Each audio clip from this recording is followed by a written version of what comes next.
Hello, students. How are you? I hope you would be healthy and staying at home. Okay. Uh, Class, today we'll talk about the hydrogen emission spectrum. Okay, class. And class, in our atomic spectrum video, we have already talked about some emission spectrum and absorption spectrum of different atoms. But today we'll talk about the hydrogen emission spectrum. Okay, class.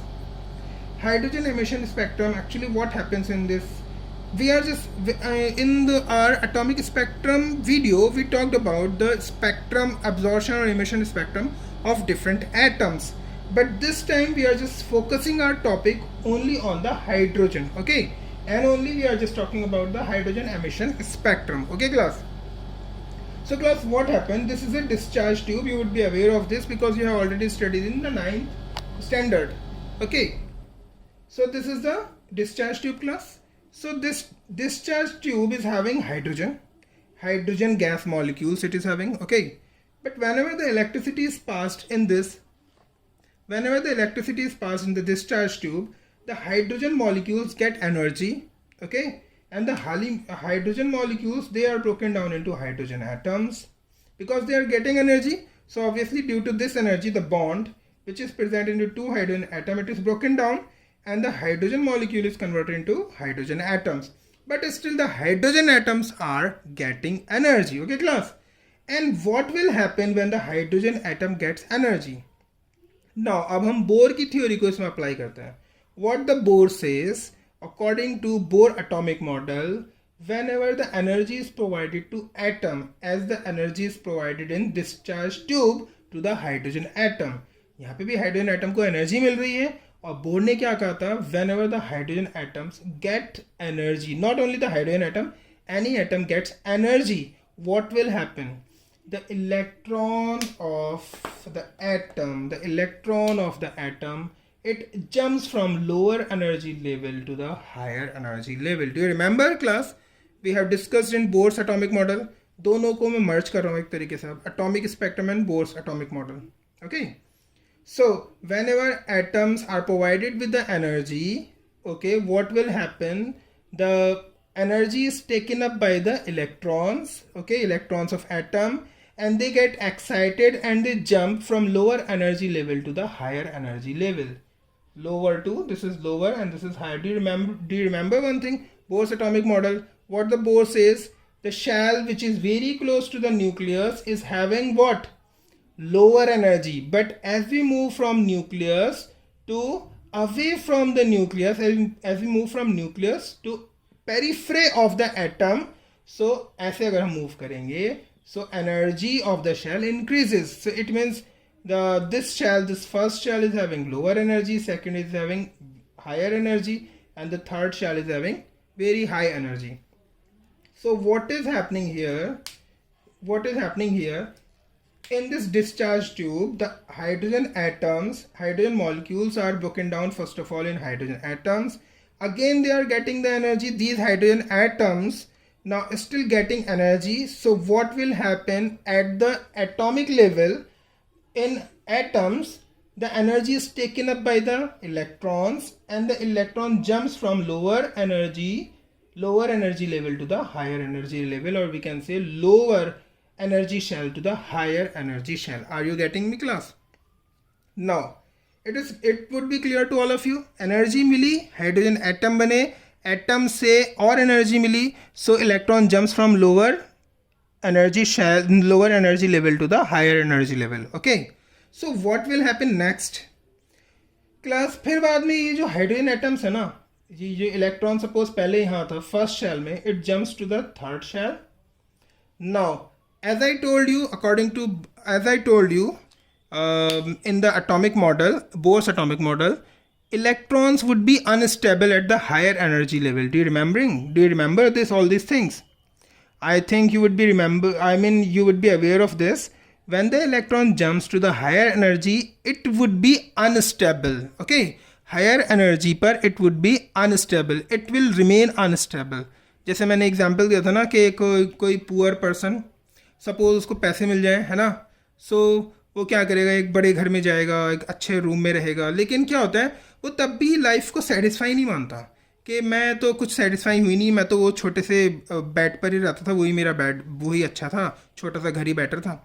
इसी तरीके से वो उस बड़े घर में unstable रहता है। इन द सेम मैनर जो मैंने आप लोगों को लास्ट वीडियो में बताया था, when the electron jumps from lower energy level to the higher energy level after getting energy, okay, after getting energy, ये एनर्जी है यहाँ पे, ठीक है।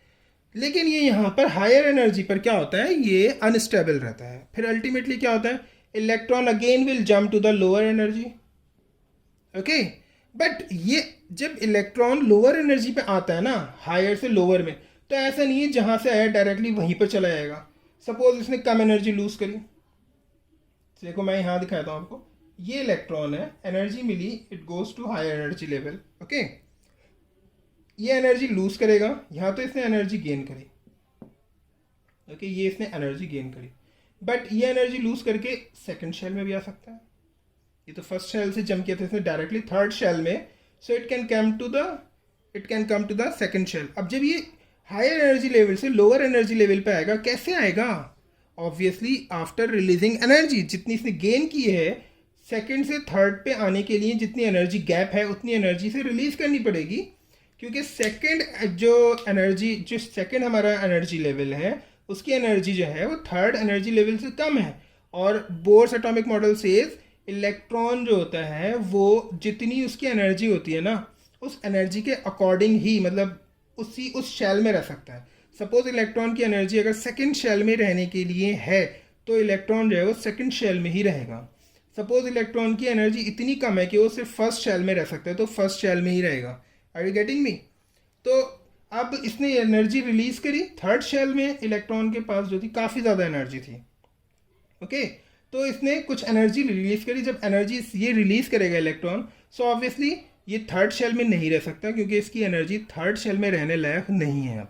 सो अब ये ऑब्वियसली ये लोअर जंप करेगा, ये थर्ड शेल से सेकंड शेल में भी आ सकता है अगर इसने एनर्जी रिलीज करी, यहाँ से ही एनर्जी रिलीज करेगा।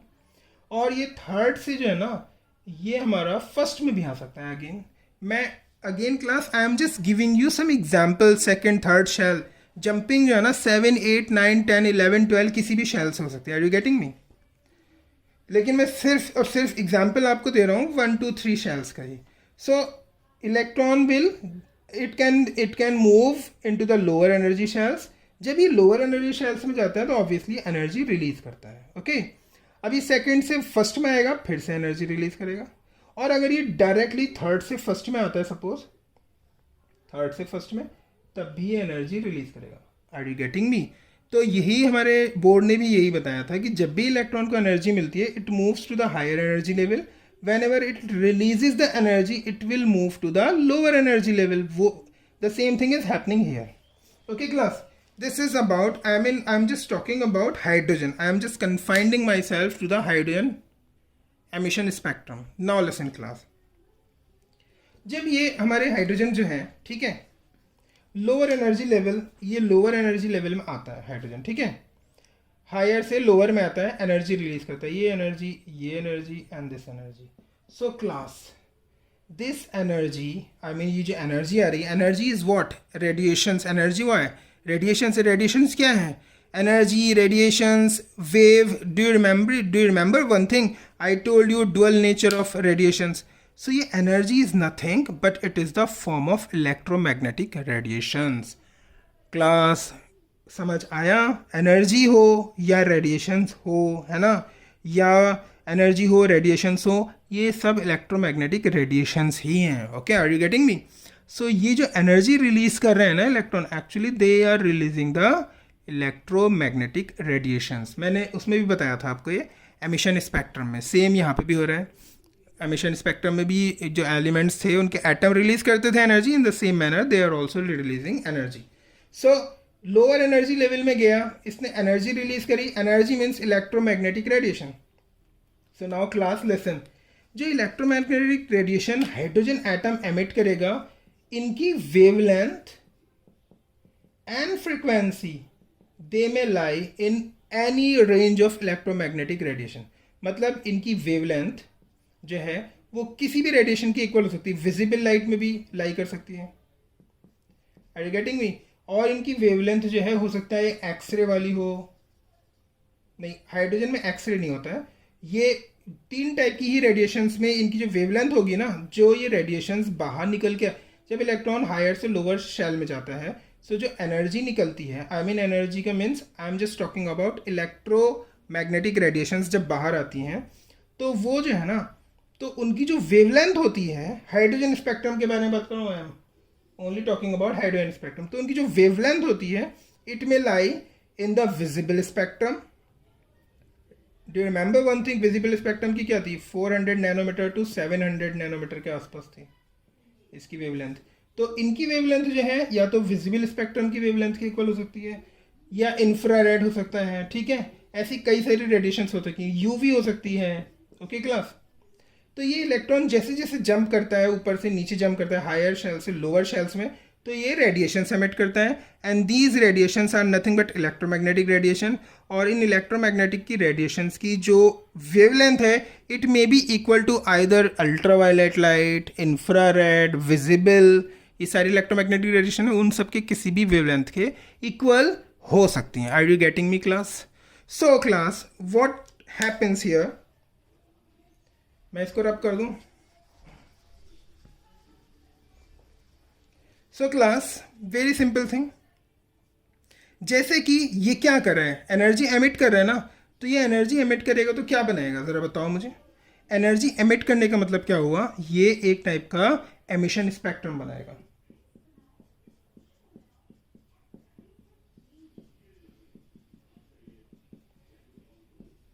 Are you getting me class? Is it clear to all of you? Simple topic, कोई टफ नहीं है। जब भी एनर्जी ये एमिट करेगा, कोई भी एटम, याद है मैंने बताया था, मैंने आपको बताया था वन थिंग, कि जब भी एटम जो है वो एनर्जी रिलीज, जैसे हमने एमिशन स्पेक्ट्रम में देखा था कि जब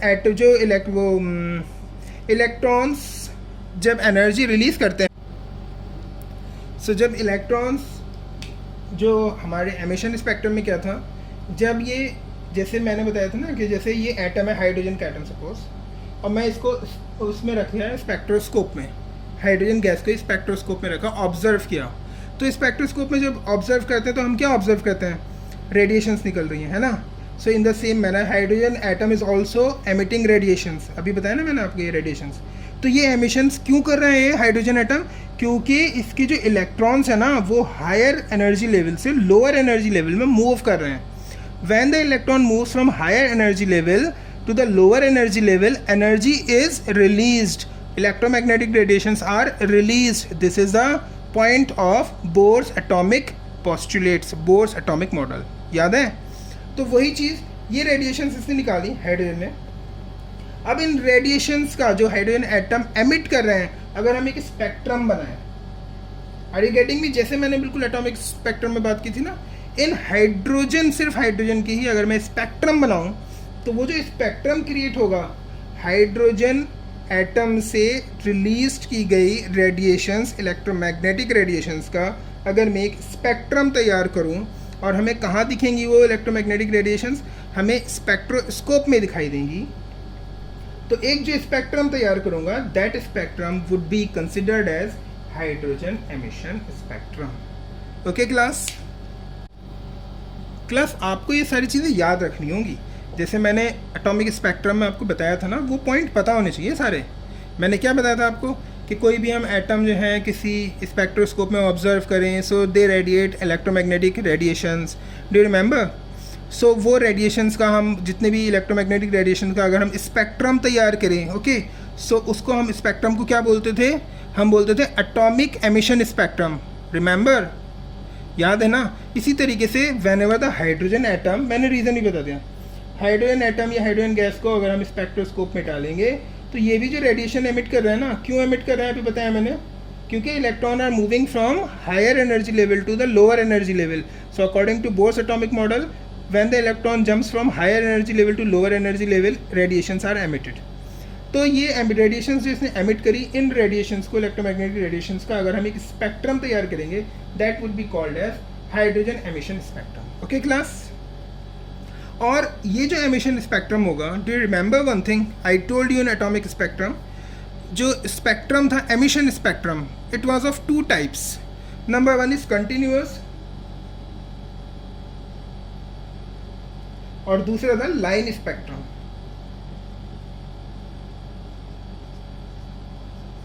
याद है class? One was continuous spectrum, other was the line spectrum. So hydrogen का जो हमारा ये एमिशन स्पेक्ट्रम है, ये कौन सा होगा जरा बताओ मुझे. जो हमारा कंटिन्यूअस स्पेक्ट्रम था ना, ये तो था वाइट लाइट का, याद है, जिसमें एक के ऊपर एक कलर मर्ज कर रहे थे, विबग्योर में जो मर्ज करते हैं ना, वो वाला था कंटिन्यूअस. और जितने भी हमने एटम्स लिए थे, सोडियम पोटेशियम, ये सारे एटम्स, उन सब का जो हमारा स्पेक्ट्रम बन रहा था, emission spectrum, that was considered as the line spectrum because few lines were observed. Remember, lines उसमें मिली थी, इस वजह से उसको हम बोलते हैं line spectrum.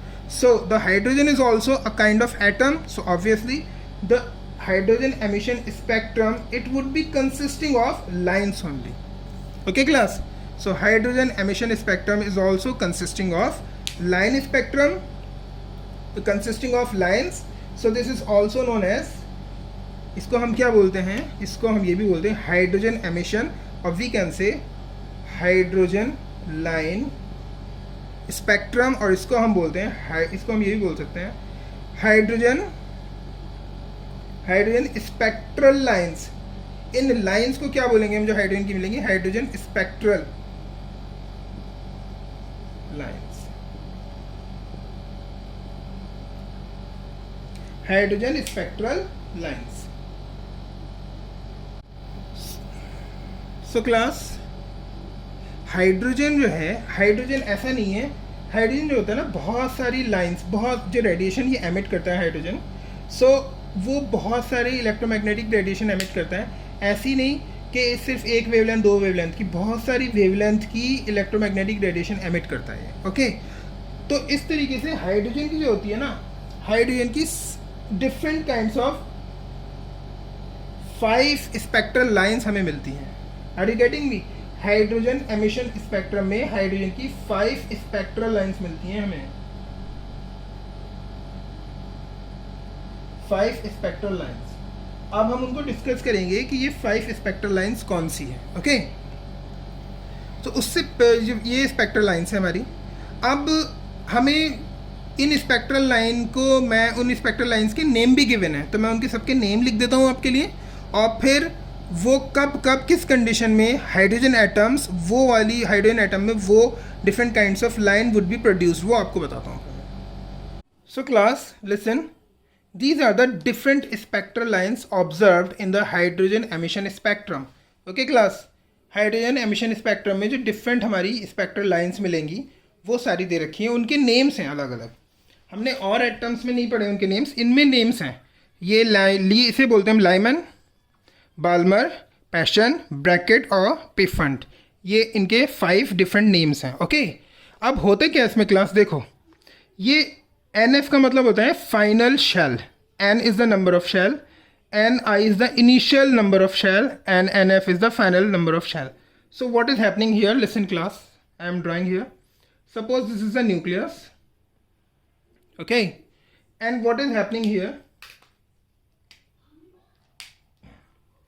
Suppose this is the first shell, this is second shell, third shell.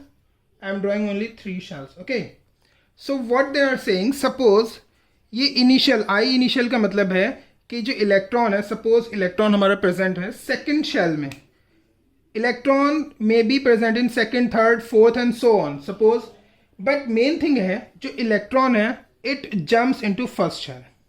Class, Lyman में क्या होता है, electron will jump into the first shell, this is the first shell, electron will jump into the first shell, it can jump from either second से jump कर सकते हैं, third से jump कर सकते हैं, एंड बहुत किसी भी शेल से ये जंप कर सकते हैं, and so on.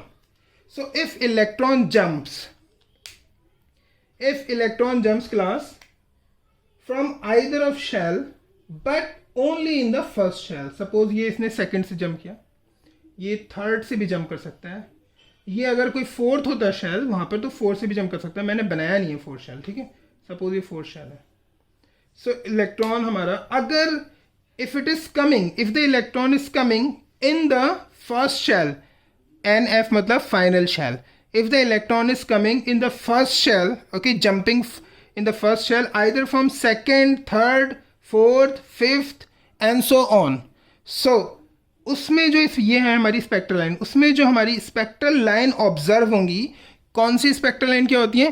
Hydrogen emission spectrum में जो स्पेक्ट्रल लाइंस डेवलप होंगी उनका नाम हमने दिया है लाइमैन स्पेक्ट्रल लाइंस. और इलेक्ट्रॉन जब भी जंप करेगा फर्स्ट शेल में, इलेक्ट्रॉन जब भी जंप करेगा फर्स्ट शेल में, either from second shell, third shell, fourth shell और सो ऑन, हमेशा जो स्पेक्ट्रल लाइन की जो इलेक्ट्रोमैग्नेटिक रेडिएशन एमिट होंगी क्लास, ओके, और जो इलेक्ट्रोमैग्नेटिक रेडिएशंस एमिट होंगी वो हमेशा अल्ट्रावायलेट लाइट होगी. Are you getting me class? Again I am telling you very simple thing. if in hydrogen atom electron jumps into the first shell,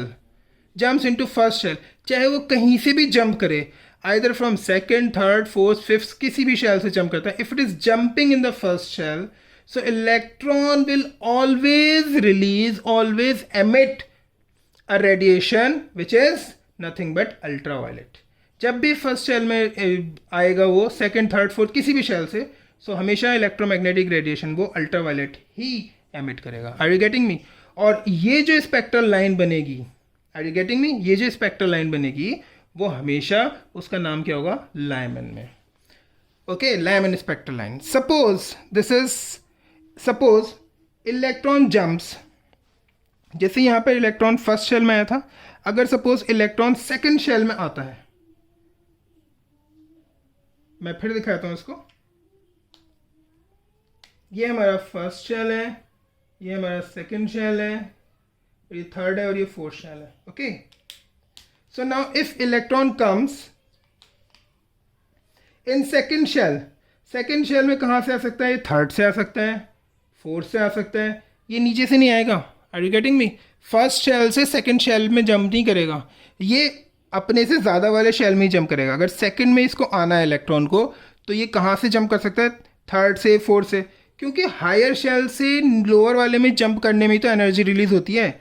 अगर ये first shell से second shell में जाएगा, are you getting me, first shell से second shell में अगर ये जाता है, सो ऑब्वियसली यहाँ तो इसकी एनर्जी बढ़ गई ना, तो ये एनर्जी गेन करेगा.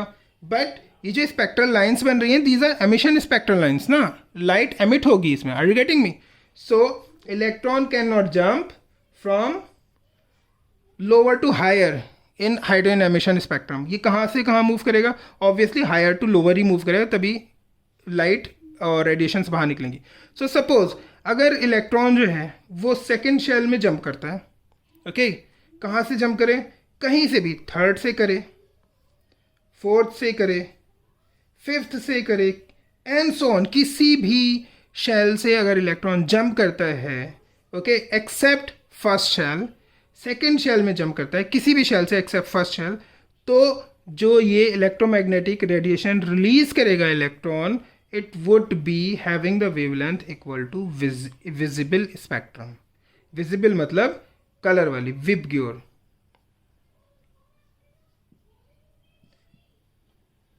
विबग्योर लाइट की वेवलेंथ ही ये एमिट करेगा. मतलब ये इलेक्ट्रॉन जो होगा वो सिर्फ 400 नैनोमीटर से लेकर 700 नैनोमीटर की ही वेवलेंथ को रिलीज कर सकता है.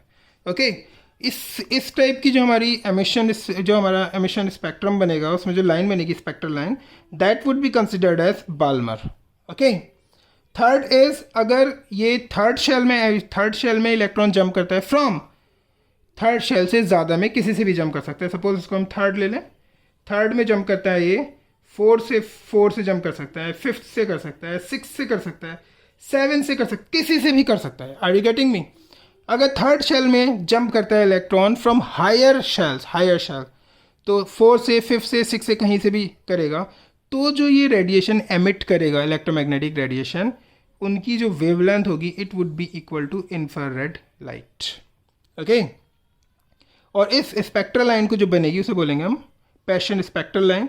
ऐसी तरीके से अगर फोर्थ में जंप करेगा, फोर्थ में कहाँ से जंप करेगा? ऑब्वियसली इससे हायर एनर्जी शेल से, fifth, six, seven, eight, nine, 10 किसी से भी कर सकता है. तो जब जंप करेगा तब क्या होगा, तब भी जो हमारी स्पेक्ट्रल लाइन डेवलप होंगी, जो ये इलेक्ट्रोमैग्नेटिक रेडिएशन रिलीज करेगा वो भी इंफ्रारेड ही होंगी, और उस स्पेक्ट्रल लाइन को हम बोलेंगे ब्रैकेट। अगर शेल 5th में जंप करता है इलेक्ट्रॉन, ओके, 6, 7, 8, 9, 10 किसी भी शेल से अगर जंप करेगा, तो जो radiation, electromagnetic radiation electron release करेगा वो भी इंफ्रारेड, उनकी भी वेवलेंथ इंफ्रारेड की इक्वली होगी। और इस स्पेक्ट्रल लाइन को, the spectral line would be produced, and इस स्पेक्ट्रल लाइन को हम बोलेंगे P fund. Okay class, fund जिसे बोल सकते हैं। ओके क्लास, सो ये थी हमारी hydrogen emission spectrum, different kinds of hydrogen emission spectrums and different names have been given here. Class, I just want to mention one formula which is very important, okay? वो और discuss करता हूँ आपसे मैं। हाँ क्लास, इसमें क्या है, a formula was given by Balmer. Balmer एक साइंटिस्ट थे, okay? A formula was given by J.J. Balmer, okay? J.J. Balmer ने एक फॉर्मूला दिया था। इन्होंने क्या बताया था, suppose this is nucleus, okay? And it is surrounded by hydrogen shells। Class, एक बात आपको बता दूं, कभी आप कंफ्यूज हो रहे हो कि हाइड्रोजन में तो सिर्फ एक ही शेल होना चाहिए बिकॉज 1 इलेक्ट्रॉन है, एक ही शेल में रहता है। Class, I told you the nucleus may be surrounded by so many circular paths, okay, and either it is hydrogen, ये कोई भी एटम, उसमें शेल्स सब में ज़्यादा होते हैं। ओके क्लास, शेल बहुत सारे होते हैं, इलेक्ट्रॉन किसी भी शेल में मूव कर सकता है, ऐसे नहीं फर्स्ट शेल में ही रहे। जैसे जैसे एनर्जी मिलती है वो first shell, second shell, third shell सब होते हैं उनके अंदर, किसी भी शेल में मूव कर सकता है। ओके क्लास, तो इन्होंने क्या बताया था, जे.जे. बाल्मर ने, इन्होंने कहा था कि एक्चुअली लिसन, कि जैसे इलेक्ट्रॉन अगर जंप करता है किसी भी एनर्जी लेवल से लोअर एनर्जी लेवल में, ओके, तभी तो एनर्जी रिलीज होगी, तो एनर्जी वुड बी रिलीज्ड, और जब एनर्जी रिलीज होगी, ओके, तो उसकी एक पर्टिकुलर वेवलेंथ होगी। Are you getting me? उस रेडिएशन की एक पर्टिकुलर वेवलेंथ होगी, और उस वेवलेंथ का इन्होंने बताया कि जो ये इलेक्ट्रॉन जब हायर एनर्जी लेवल से लोअर एनर्जी लेवल में जाता है, और फिर जब एनर्जी इलेक्ट्रोमैग्नेटिक रेडिएशन रिलीज करता है, उसकी वेवलेंथ कैसे पता करें कि उस वेवलेंथ, उस रेडिएशन की वेवलेंथ क्या होगी। तो उसके लिए बाल्मर ने एक फॉर्मूला दिया कि whenever the electron jumps from higher energy level to the lower energy level, the energy is released, and this energy or the radiation would be having wavelength, and this wavelength can be calculated by this formula given by J.J. Balmer. This is the formula. Okay class, this is the formula. अब इसमें ये formula है, ये जो है Rydberg एक और scientist थे, उन्होंने यहाँ इस फार्मूले में इन्होंने तो यहाँ वैल्यू दी थी, रिडबर्ग ने यहाँ पे अपना इसको कांस्टेंट दे दिया। रिडबर्ग ने कहा ये रिडबर्ग कांस्टेंट है, तो यहाँ पर एक टाइप का जो आर है ना, ये रिडबर्ग कांस्टेंट है। अब ये एन एफ और एन आई क्या है, अभी आपने देखा था, मैंने स्पेक्ट्रल लाइन्स को पूरी शो किया था। I have already shown you some spectral lines, okay, so in that spectral lines I have mentioned you what is n i and what is n f. Ni is the shell in which the electron is jumping। जैसे electron यहाँ से jump कर रहा है यहाँ पर, तो Ni का मतलब है इलेक्ट्रॉन कहाँ से जंप कर रहा है, Ni मतलब इनिशियल। सपोज ये थर्ड शेल से जंप कर रहा है, ओके, और किस शेल में जंप कर रहा है, फर्स्ट शेल में जंप कर रहा है। देखो क्लियर है, थर्ड शेल से फर्स्ट शेल में जंप कर रहा है, थर्ड से फर्स्ट में। सो यहाँ पर जो Ni होगा ना, इस केस में Ni कहाँ से स्टार्ट किया जंप करना है इलेक्ट्रॉन ने, थर्ड शेल से, सो Ni वुड बी 3। किस शेल में जंप किया है इसने किया है फर्स्ट शेल में, तो फाइनल जो है शेल, फाइनल शेल किस शेल में जंप किया है, फर्स्ट शेल में। सो ये NF होगा फर्स्ट शेल। इसकी अगर हम वेवलेंथ निकालें तो ये होगा रिडबर्ग कांस्टेंट, और यहाँ पर हम लगाएंगे NF का मतलब फर्स्ट शेल का, फर्स्ट का 1 का स्क्वायर डिवाइडेड बाई 3 का स्क्वायर। ओके क्लास, इस तरीके से हम निकालेंगे। नाउ ये तो इन्होंने फॉर्मूला दिया which is very very very important formula, okay, and this Rydberg constant is having a value, and this value is equal to class 10967 per centimeter. This is the value of Rydberg constant. Okay, this is per centimeter.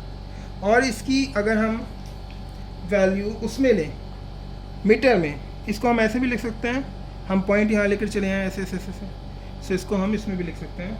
इसकी value है 1.096 into 10⁷ पर metre. ये दोनों value आपको याद करनी है, दोनों में से कोई भी याद कर लो, मीटर वाली याद कर लो, मीटर की यूज़ होती है। So this is the value of Rydberg constant. Okay class, इस तरीके से हम इसको ये याद रखेंगे। अब मैं एक न्यूमेरिकल, छोटा सा न्यूमेरिकल भी ले लेता हूँ इससे, इस पे बेस्ड, तो picture would be more clear. Listen class, the question is, question आप रीड करो। Question says what is the wavelength of the light emitted when electron jumps from n is equal to 4, मतलब shell दे रखा है, 4 shell से it is jumping into shell number 2, second shell में jump कर रहा है। सो क्लास वही वाला फॉर्मूला लगाओ जो मैंने बताया था अभी, और उसकी वेवलेंथ निकालनी है। नंबर 1, वेवलेंथ का फॉर्मूला ये है Rydberg constant, okay, and this is final square minus initial square. ये था, ये शेल दे रखे हैं। अब यहाँ पे फाइनल कौन, इनिशियल कहाँ से जंप करना स्टार्ट करता है electron, from n is equal to 4। So n initial कहाँ से जंप करता है, 4 से जंप करता है। ओके, कहाँ पर जंप करता है, मैं यहाँ लिख देता हूँ इसको, n इनिशियल दे रखा है 4, कहाँ जंप करता है, सेकेंड शेल में जंप करता है। So n final is 2। Okay, Rydberg constant की value we know, r is equal to 1.096 into 10⁷ per meter. Just put the values. So 1 by alpha is equal to 1.096 into 10⁷. Okay, 1 by, यहाँ पे final कितनी है 2, so 2⁴ minus 4⁴. Okay class, अब आप इसको solve करो। 1.096 into 10⁷, this becomes 4 minus 1 by 16। अब यहाँ पर 16 ले लेते हैं हम एलसीएम, सो ये आ गया 4 minus 1। Okay, so it means we can say 4 minus 1 it becomes 3 by 16। Okay class, तो मैं इसको रब कर देता हूँ यहाँ से, 3 by 16 आ गया ना। So now listen, so we can write 1 by lambda is equal to 1.096 into 10⁷ into 3 by 16। Okay class, अब इस लैम्डा को हम ऊपर लेके जाएंगे क्योंकि हमें लैम्डा की वैल्यू, तो ये सब भी उल्टा हो जाएगा। ओके, सो इन सब को उल्टा करने के बाद we'll get the value of lambda and that is equal to 486 into 10⁻⁻9 metre. This is the answer class. Okay, you just observe this, इसे नोट डाउन कर लेना आप लोग। Okay class, it was for the today's class, so I'll see you tomorrow in the next video. Till then, have a nice day and be safe at home, stay at your home. Okay class, so goodbye.